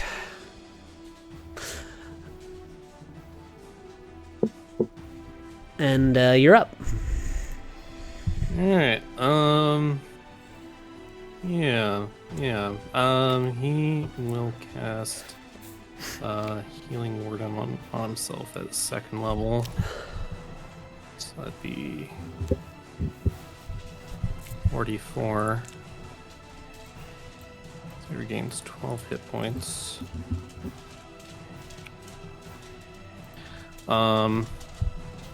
And then as his action, he'll use his Channel Divinity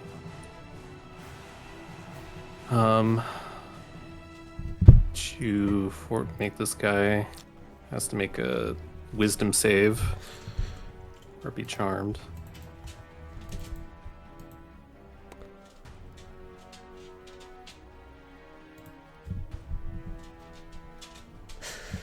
He rolled a 5.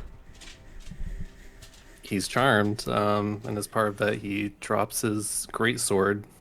An 8-foot greatsword. Yeah. His big sword falls out of his hand.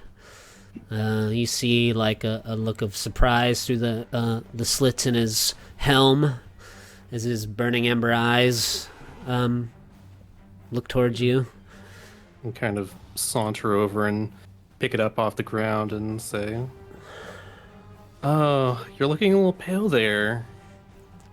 Maybe you joined the wrong side." As his shadows, since they were hidden, they'll have advantage on their attacks.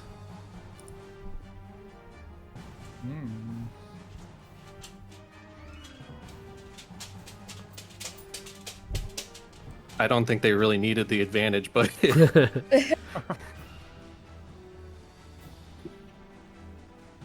Until the end of your next turn. Okay.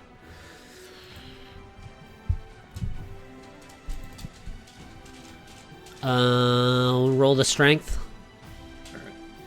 he loses 10 strength. Oh my goodness. The muscles on his body slowly smaller and smaller.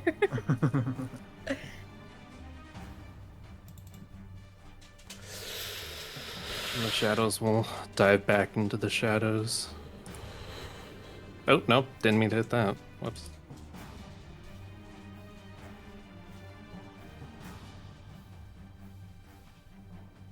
Charmed. Charmed is just can't take actions against you, right? Mm-hmm. Okay.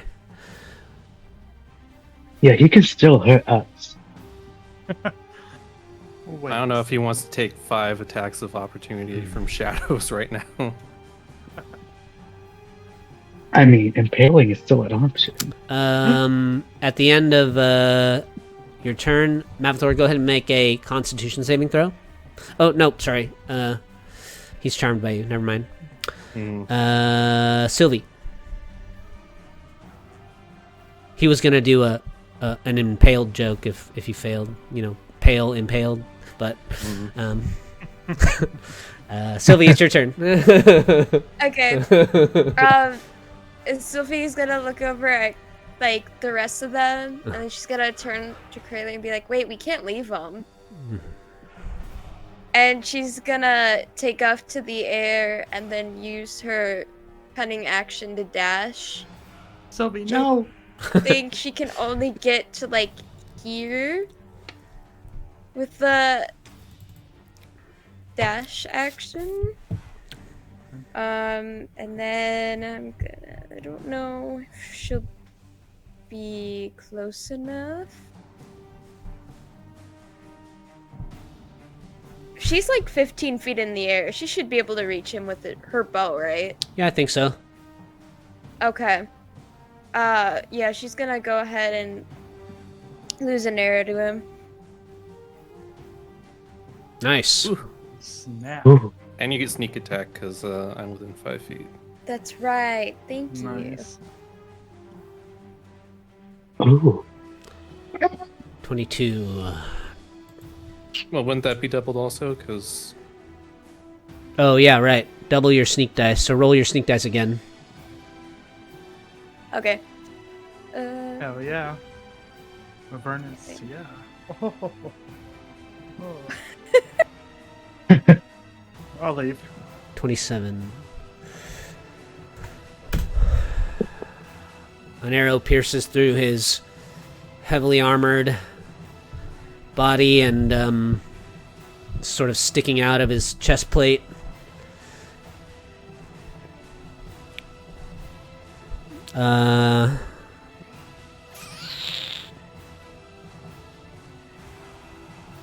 At the end of your turn, Sylvie, make a Constitution saving throw for me.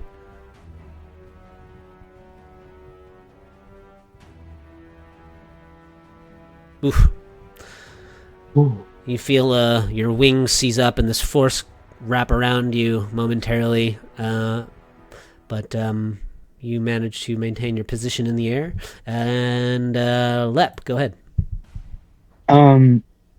Lep looks towards his elemental, and as a bonus action will say, "Stony, go from Apropos tree."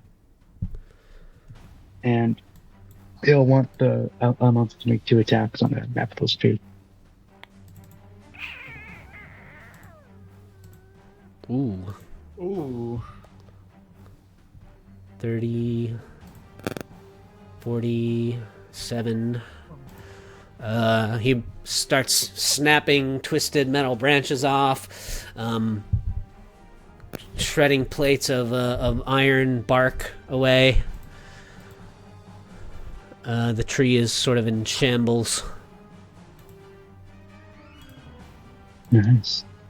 And here's my question for you. I have a spell called Animal Friendship.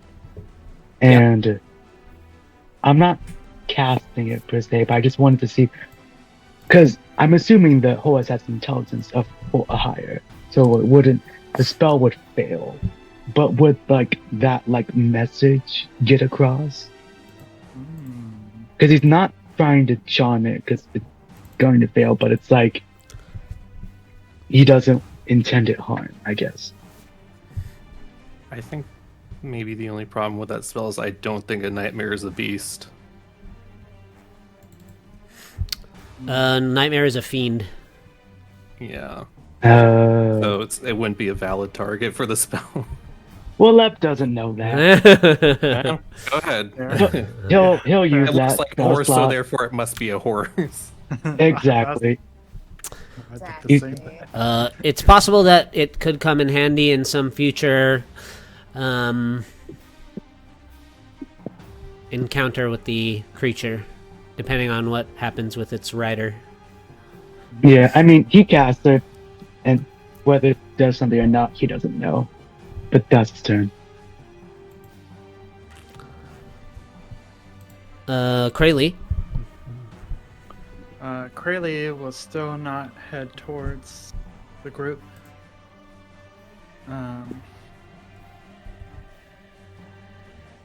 In a panic,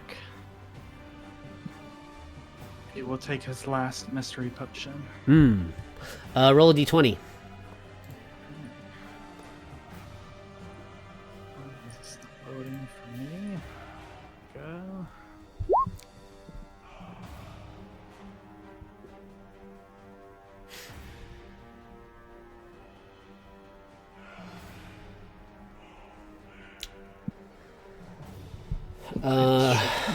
You die. Everyone's down gonna die. this potion, and you feel a state of euphoria flow through your body, removing all of your internal fears momentarily for the time being, and also granting you advantage on charisma saving throws for an hour.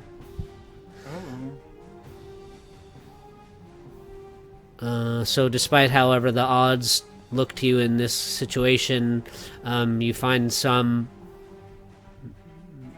maybe, even though it may be some false sense of confidence, it's confidence nonetheless. And you're starting to view the battlefield a little differently.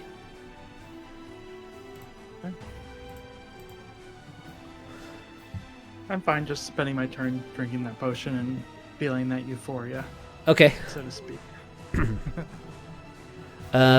Smiler finishes fully binding the Nightmare's hooves. It's kind of flipped on its side, with his rope now kind of tangled in this elaborate knot. And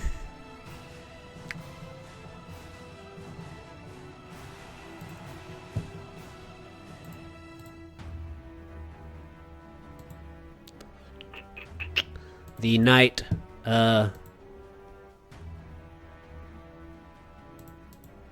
raises his gauntlet up in the air, and this dark energy sort of forms in his palm, and then he reaches down and pulls the arrow out of his chest, and all the dark energy kind of flows through the hole in his armor, and he heals himself to full.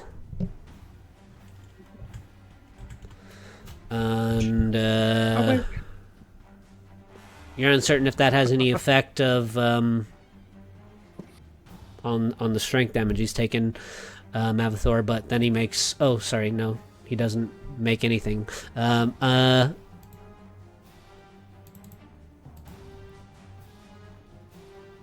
Mavathor, you're up. All right.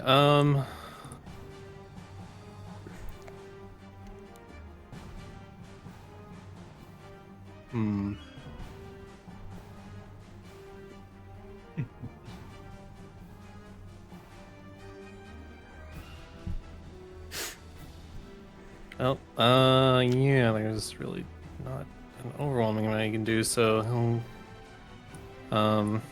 go ahead and swing his nightmare crook at this guy. And miss. Well, You're not going to have the shadows attack? oh no, that's just my turn, but the shadows will follow up. Oh, okay. Yeah, and I'll have advantage because I assume they remained hidden.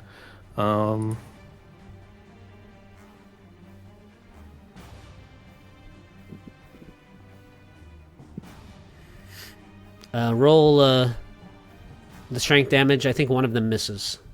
Yeah. So his strength is reduced by 12. Inside of the suit of armor, black smoke starts pouring out of the helm, out of the interlinking plates of the armor, and Harumon, this tall black knight, just collapses into a pile of black plate armor, dying from loss of strength. Before he goes, Mavzar will kind of lean down and whisper to him, "What is it like, your soul to face oblivion?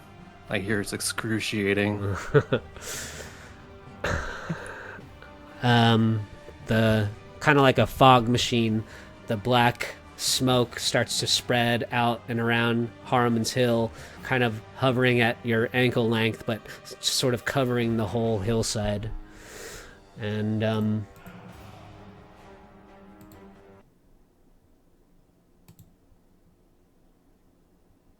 the nightmare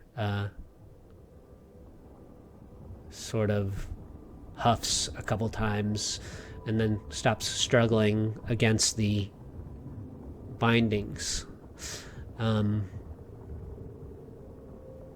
Combat is over. When you kill Harumon, all of the rest of the knights impaled upon the trees also turn to dust. Kind of in unison, they all drift away on the winds of Avernus. What about the trees?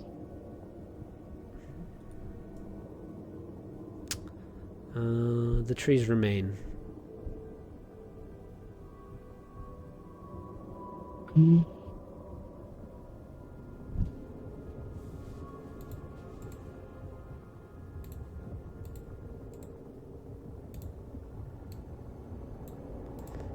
Avatar will look over this guy's body to see if he had anything interesting on him aside from his 8-foot long great sword.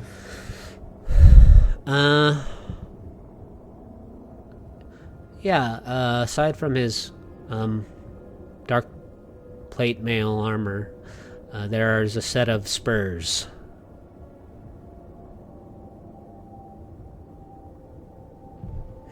He'll take them and inspect them.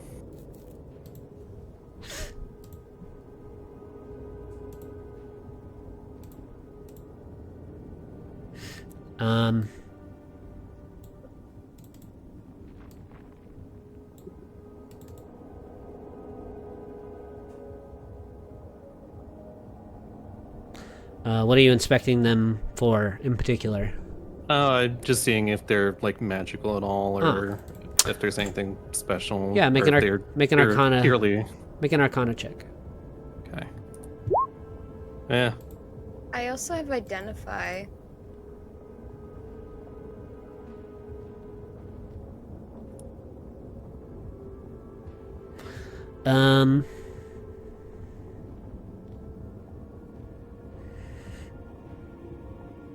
You're uncertain, Mavathor. You know. It's possible. Okay. Well, seeing as how he won't be needing this anymore, he'll pick up the spurs, and I believe he has the bag of holding, so he'll just start shoveling the plate into the bag of holding.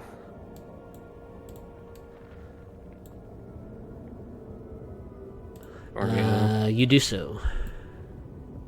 or he stands up and saunters over here. Yeah, I imagine Lep is trying to pet the mane. Maybe gets a little fire damage from it.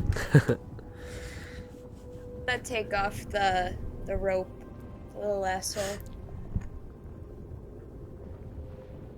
And then she's gonna try and pet him too.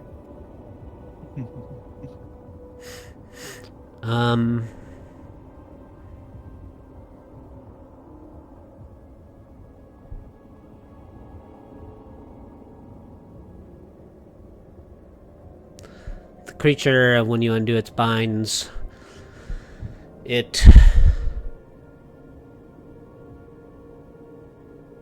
sort of backpedals away from the four of you.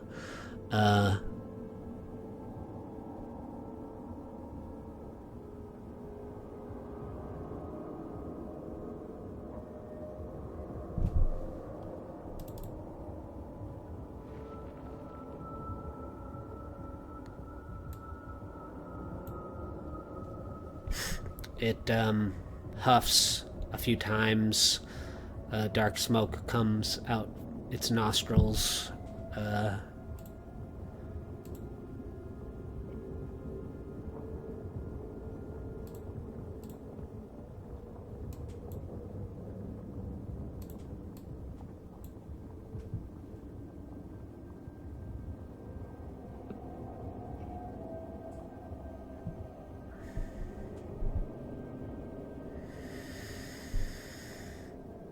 And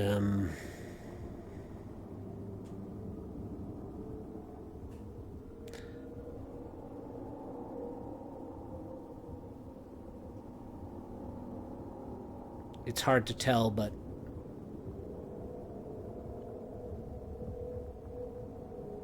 it seems as though the creature might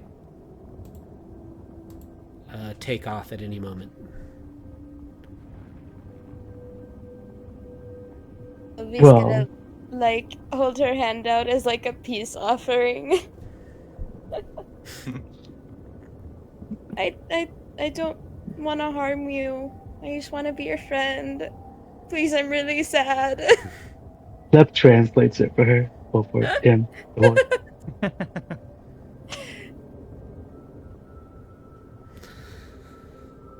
I don't know if we'll say it. I believe you're free now. If you have a name.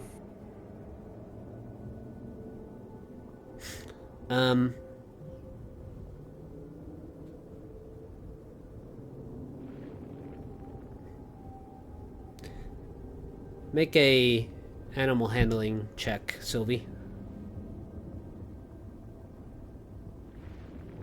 Can Lev give a help action? Sure. Okay, so I roll it with advantage, right? Yeah. Okay. Do you want to use your inspiration? Oh yeah, I forgot I had that. Okay, one more time. Nope, not Arcana. Okay. Oh, nice. Oh, Um,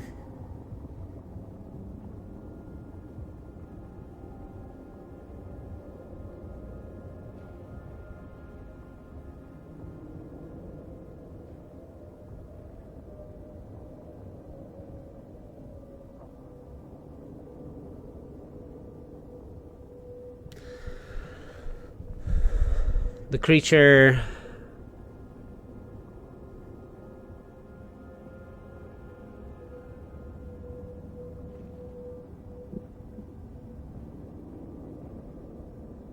takes a few steps forward and rears up and tries to knock the spurs out of your hand, Mabithor. Alright, he'll toss him to the side. The nightmare trots over to the spurs and begins to stomp on them angrily until their bindings sort of start to bend and flatten out.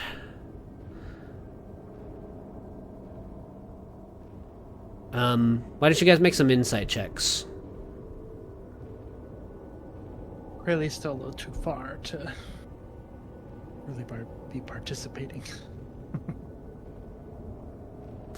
You get the impression that this creature can understand you when you speak to it.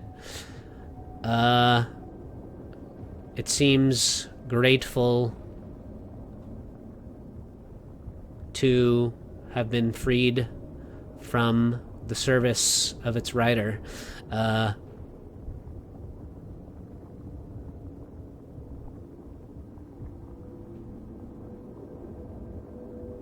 It doesn't seem to have the capacity to speak itself, though.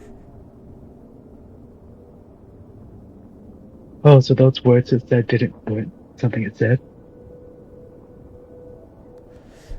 Will the speak with animals also only just affect beasts? Yeah. He doesn't know that. It's a horse. It has flames, but it's still a horse. Sure.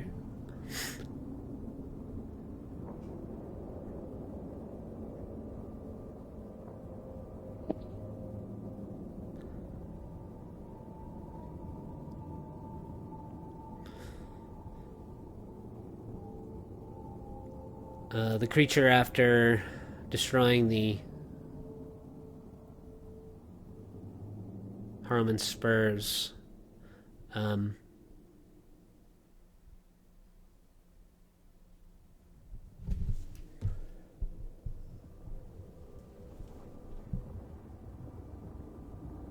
it begins to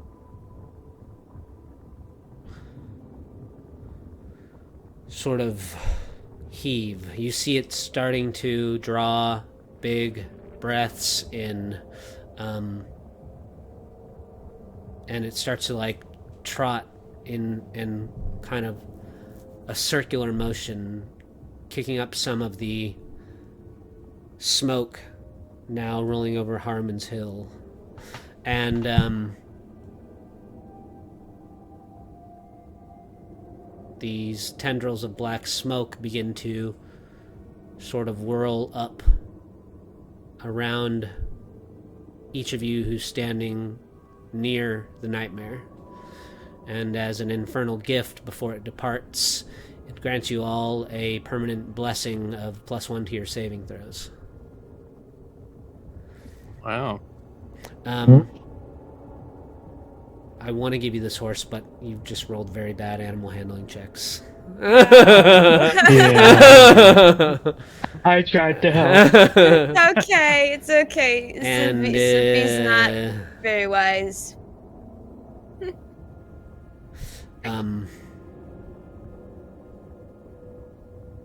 You could have technically rebound the horse to somebody else with the spurs. Could never do that. No. Hey. Into your service, but after it grants you this infernal blessing, it gallops towards the edge of the hillside and gallops off of the edge up into the air with a streak of fire behind it. It sort of neighs as it gallops off into Avernus to make a new life for himself.